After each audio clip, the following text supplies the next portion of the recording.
nous avons eu une interruption et donc nous disions que nous faisions un parallèle entre les temps immémoriaux,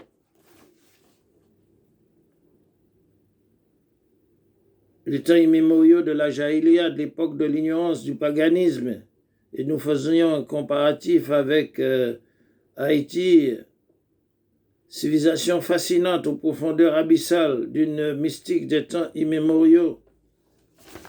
Eh bien, dans cette deuxième partie, nous parlions un peu de ces Ougans et de leurs mystiques qui préparent des potions contre les armes à feu par balle, contre les armes blanches. Tout cela existe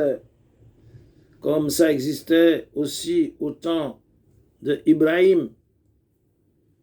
au temps de la Jahiliya, au temps du père d'Abraham. Les protections des Ougans dans le vaudou, dans le paganisme contre les armes à feu, les pare-balles. Comme nous voyons aussi comment des choses phénoménales. Vous verrez que un vieux ou une vieille de 95 ans que l'on retrouve au petit matin à l'aube sous le toit d'une maison, on s'interroge comment il a pu, un vieux de 95 ans, se retrouver sur le toit d'une maison. Tout ça existe en Haïti. Donc, il y a aussi cette mystique autour de la mort, la zombification, ou la fausse mort, quelqu'un qui va être transporté dans la morgue et qui en définitive va se réveiller. Donc il y a toute cette réalité,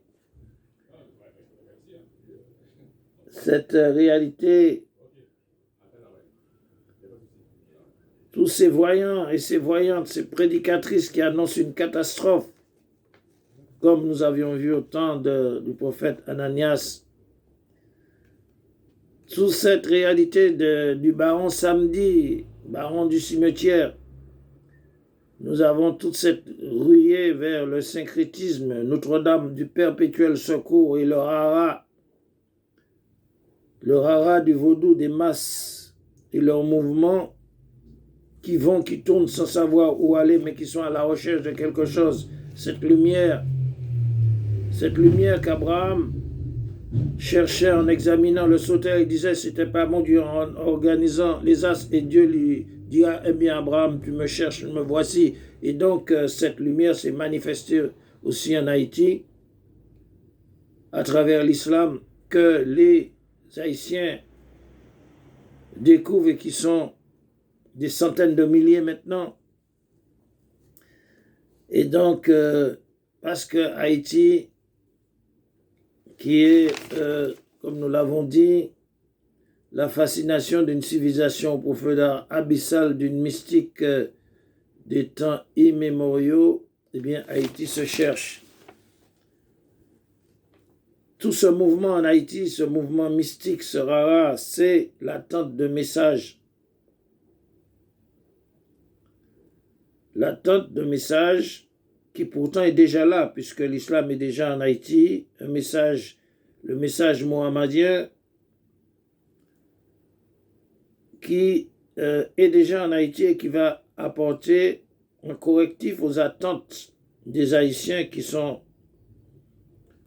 Beaucoup d'Haïtiens sont des adeptes de notre avant-dernier prophète, Seydina Issa, Jésus, et donc le message mohammadien sera un correctif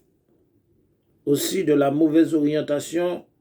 du message de Jésus par le Vatican et par les sectes états-uniennes. Et donc les Haïtiens, comme nos ancêtres africains, vont faire une mutation du vaudou à l'islam, à la soumission à Dieu, comme en Afrique, où véritablement ce sont ceux qui ont été touchés par le message de l'islam, c'était bien des gens du vaudou en Afrique et qui ont fait de l'Afrique la terre de l'islam et qui ont fait de l'Afrique le leadership musulman. Eh bien, donc, nous allons revenir sur cette transversalité entre les temps, le narratif coranique des temps immémoriaux, du temps de la Jahiliya, et ce comparatif que nous avons fait avec Haïti, que nous reconnaissons comme une civilisation fascinante aux profondeurs abyssales d'une mystique du temps immémoriaux, et aussi nous allons rappeler que, en quelque sorte, l'Haïtien ressemble aussi,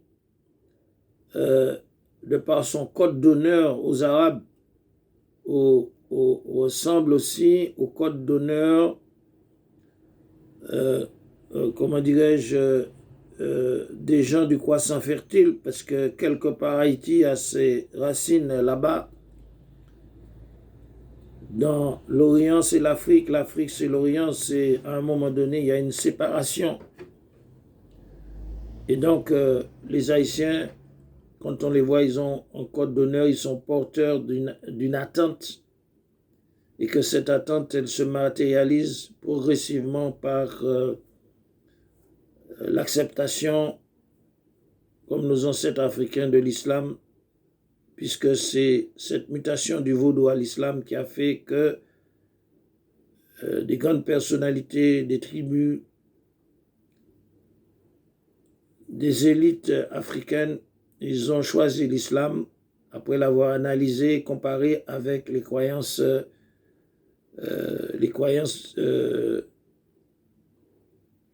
coutumières, et ils ont fait le choix. Et donc, dans les Caraïbes, nous, les descendants de l'Afrique, nous devons faire ce même choix. Et donc, Haïti est en avance sur ce choix, parce que sur 12 millions d'habitants, il y a des centaines de milliers de musulmans haïtiens, y compris parmi la jeunesse des académiciens.